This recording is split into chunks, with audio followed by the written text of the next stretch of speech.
ሜደጌ ክብሬናት ማረጌ ሽታ አንቺ ያላህ ስጦታ። አሰላሙ አለይኩም ወራህመቱላሂ ወበረካቱሁ። ውድና የተከበራችሁ የፎዚ ቤተሰቦች ሰላም ሰላም፣ ውድ ሀገሬ ልጆች በያላችሁበት የዓለም ዳርቻ ሰላማችሁ ብዙ ትርፍ ይበልልኝ። እንግዲህ እንደተለመደው ዛሬም በታሪካችን መተናል ማለት ነው። ቪዲዮውን በላይክ በሸር ጀምሩት ኢንሻአላህ። ለምታበረታቱ በሙሉ ጀዛኩሙላሁ ኸይራን ከልብ ነው የማመሰግነው። ዛሬ እንግዲህ ስለ አለባበስ ማለት ነው አለባበስና ሂጃብን የሚመለከቱ ህጎች በሚል መጥቻለሁ። ሸሪዓው የሙስሊም ሴት አለባበስ። አንደኛ፣ የሙስሊም ሴት ልብስ ወፍራምና የተጎዘጎዘ መላ ሰውነቷን የቅርብ ዘመዷ ካልሆነ ወንድ የሚሸፍን መሆኑ ግዴታ ነው። ለቅርብ ዘመዷን ቢሆን በተለምዶ ከሚገለጸው እንደፊት እጅና እግር ውጭ ወይም ደግሞ ሌላ አካሏን ማሳየት የለባትም። ሁለተኛ፣ እይታን የሚከለክልና ስስ ያልሆነ ከበስተጀርባው የሰውነቷን መልክ የማያሳይ መሆን አለበት። ሶስት፣ ጠባብ ሆኖ የሰውነቷን ቅርጽ የሚያሳይ መሆን የለበትም። የአላህ መልእክተኛ ሰለላሁ ዐለይሂ ወሰለም እንዲህ አሉ፣ ሁለት ክፍሎች የእሳት ናቸው፣ እነርሱም አላየኋቸውም። አንዶች የከብት ጅራት የመሰለ አለንጋ ይዘው በዚያ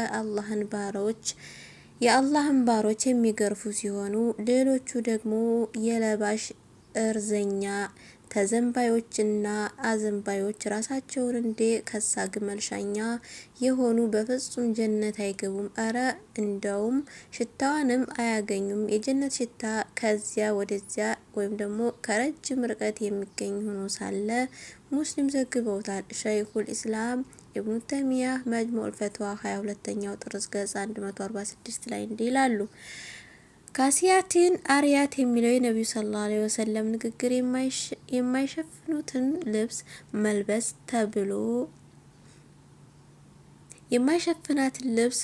ተብሎ ተተርጉሟል። የለበሰች ናት፣ ነገር ግን በእውነተኛው ስትታይ እርቃኗን ናት። ለምሳሌ ስስ ልብስም ለብሳ ሰውነቷን የሚያሳይ መሆን ወይም የሰውነቷን መገጣጠሚያ እንደ ዳሌና ባቷን የመሳሰሉትን የሚያስገመግም ጠባብ ልብስ መልበሷ ነው። የሴት ልጅ ልብስ መሆን ያለበት ሰውነቷንና መጋጠሚያዋን የሚያሳይ ሰፊና ወፍራም ነው። አራተኛ፣ ሴት ልጅ ባለባበሷ ወንድን መምሰል የለባትም። ነቢዩ በወንድ የሚመሳሰሉና የወንዶችን መለያ የእነርሱ መለያ የሚያደርጉ ሴቶችን ተራግመዋል። በወንዶች መመሳሰል ማለት እንደ ማህበረሰቡ በየአይነትም ሆነ በባህሪ በወንዶች መለያ የሆነ ልብስ መልበሷ ነው።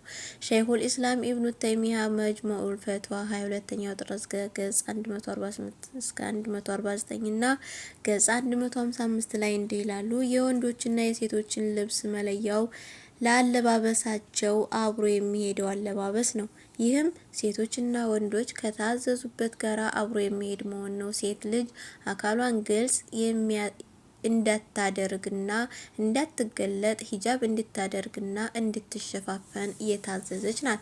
ለዚህም ሲባል ለሴት ልጅ ድምጿን ከፍ አድርጋ አዛንና ለበይክ ማለት እንዲሁም ሶፋና መርዋ መውጣትና በኢህራም ጊዜ ወንድ የሚገላለጠው መገላለጥ አልተፈቀደላትም። ወንዶች በኢህራም ላይ ራሳቸውን እንዲገልጡ የተለመደና በሰውነታቸው ልክ የተሰፋ ልብስ እንደ ቀሚስ፣ ሱሪዎች፣ በርሶችና ሹፎች መልበስ ተከልክለዋል። በአንጻሩ ሴት ልጅ በሀጅ ላይ የተከለከለችው ልብስ የለም።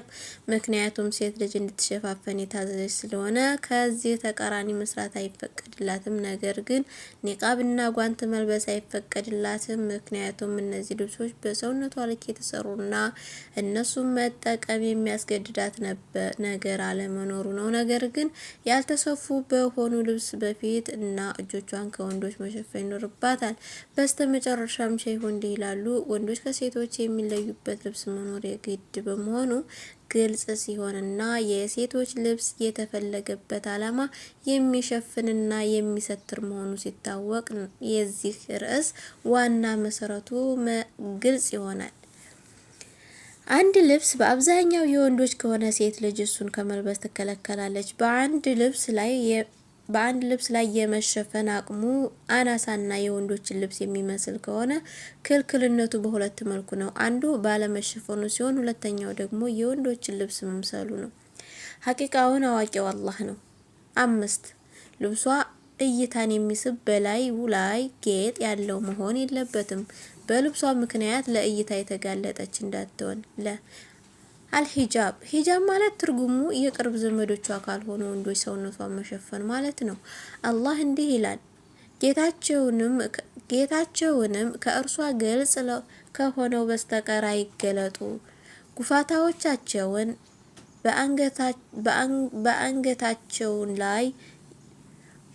በአንገት ጌጣቸው ላይ ያጥፉ፣ ወይም ደግሞ የውስጥ ጌጣቸውንም ለባሎቻቸው ውስጥ ለአባቶቻቸው ወይም ለባሎቻቸው አባቶች ወይም ለወንድ ልጆቻቸው ወይም ለባሎቻቸው ወንዶች ልጆች ወይም ለወንድሞቻቸው።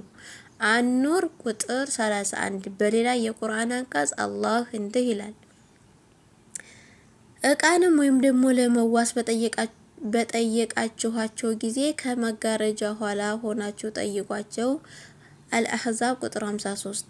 ሂጃብ የሚለው ጽንሰ ሀሳብ የሚፈለግበት ሴትን ልጅ የሚሸፍን እንደ አጥር ወይም መዝጊያ ወይም ልብስ ማለት ነው። የቁርአን አንቀጹ የወረደው በነቢዩ ባለቤቶች ቢሆንም መመሪያነቱ ግን በአጠቃላይ አማኝ ሴቶችን ነው። ለምን ቢባል አላህ ምክንያቱን እንዲህ ሲል ይገልጻል፣ ይህ ለልቦቻቸውም የበለጠ ንጽህና ነው። አልአህዛብ ቁጥር 53። ምክንያቱም ሁሉንም ሴቶች የሚያካትት መሆኑ መመሪያነቱ ወይም ደግሞ ህጉ ለሁሉም ለመሆኑ ማስረጃ ነው። አላህ እንዲህ ይላል፣ አንተ ነቢይ ሆይ ለሚስቶችህ ለሴቶች ልጆችህም ለምእምናን ሚስቶችህም መከናነቢያቸውን በላያቸው ላይ እንዲለቁ ንገራቸው። አልአህዛብ ቁጥር 59። ሸይኹል ኢስላም ኢብኑ ተይሚያ መጅሙዑል ፈትዋ 22ኛው ጥራዝ ገጽ 110 እስከ 111 ላይ እንዲህ ይላሉ፣ ጅልባብ ማለት መከናነቢያ ሲሆን አብደላህ ኢብኑ መስዑድ እና ሌሎችም ኩታ እያሉ ሲጠሩት ተራው ሰው ሽርጥ ይለዋል። ይህም ራስንና ሌላውን ሰውነት የሚሸፍን ትልቅ ሽርጥ ነው። ከአቡ ኡበይዳ እና ከሌሎችም እንደተወራው ከራሷ በላይ ወደታች የምትለቀው ሆኖ ሁለቱ አይኖቿ ብቻ ግልጽ የምታደርግበት ነው። ኒቃብም የእሱ አካል ነው። ሴት ልጅ የቅርብ ዘመዶቿ ካልሆኑ ወንዶች ፊቷን መሸፈኗና ዋጅብ ስለመሆኑ ከሀዲስ ካሉት ማስረጃዎች ውስጥ አንዱ የአኢሻ ሀዲስ ነው። አኢሻ እንዲህ ይላሉ፣ ከአላህ መልእክተኛ ጋር ሀጅ ላይ ሆነን ባለን ጋላቢዎች ባጠገባችን ሲያልፉ ከመካከላችን አንዷ ጅልባቧን ከራሷ በፊቷ ላይ ትለቃለች። ሲያልፉን እንገልጸዋለን። አቡ ዳውድ፣ አህመድ እና ኢብኑ ማጅ ዘግበውታል። ሴት ልጅ የቅርብ ዘመዶቿ ካልሆኑ ወንዶች ፊቷን መሸፈኗ ግዴታ መሆኑን የሚያመለክቱ ከቁርአንና ከሱና ብዙ ናቸው። በዚህ ዙሪያ ላይ የሚከተሉትን ኪታቦች እጠቁምሻለሁ።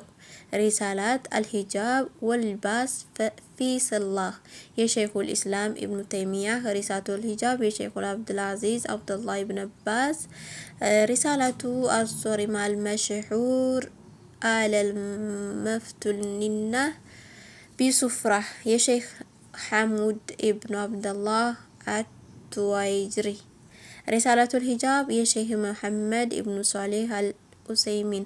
እነዚህ መጣጥፎች በቂ ማስረጃ ይዘዋል። አንቺ ሙስሊሟ እህቴ ሆይ ያንቺን ፊት መግለጥ የፈቀዱልሽ ዑለሞች አባባላቸው ሚዛን የተደፋበት ከመሆኑ ጋር እነርሱም ቢሆን ፈተና ለመኖሩ የሚታመንበት ከሆነ ይላሉ።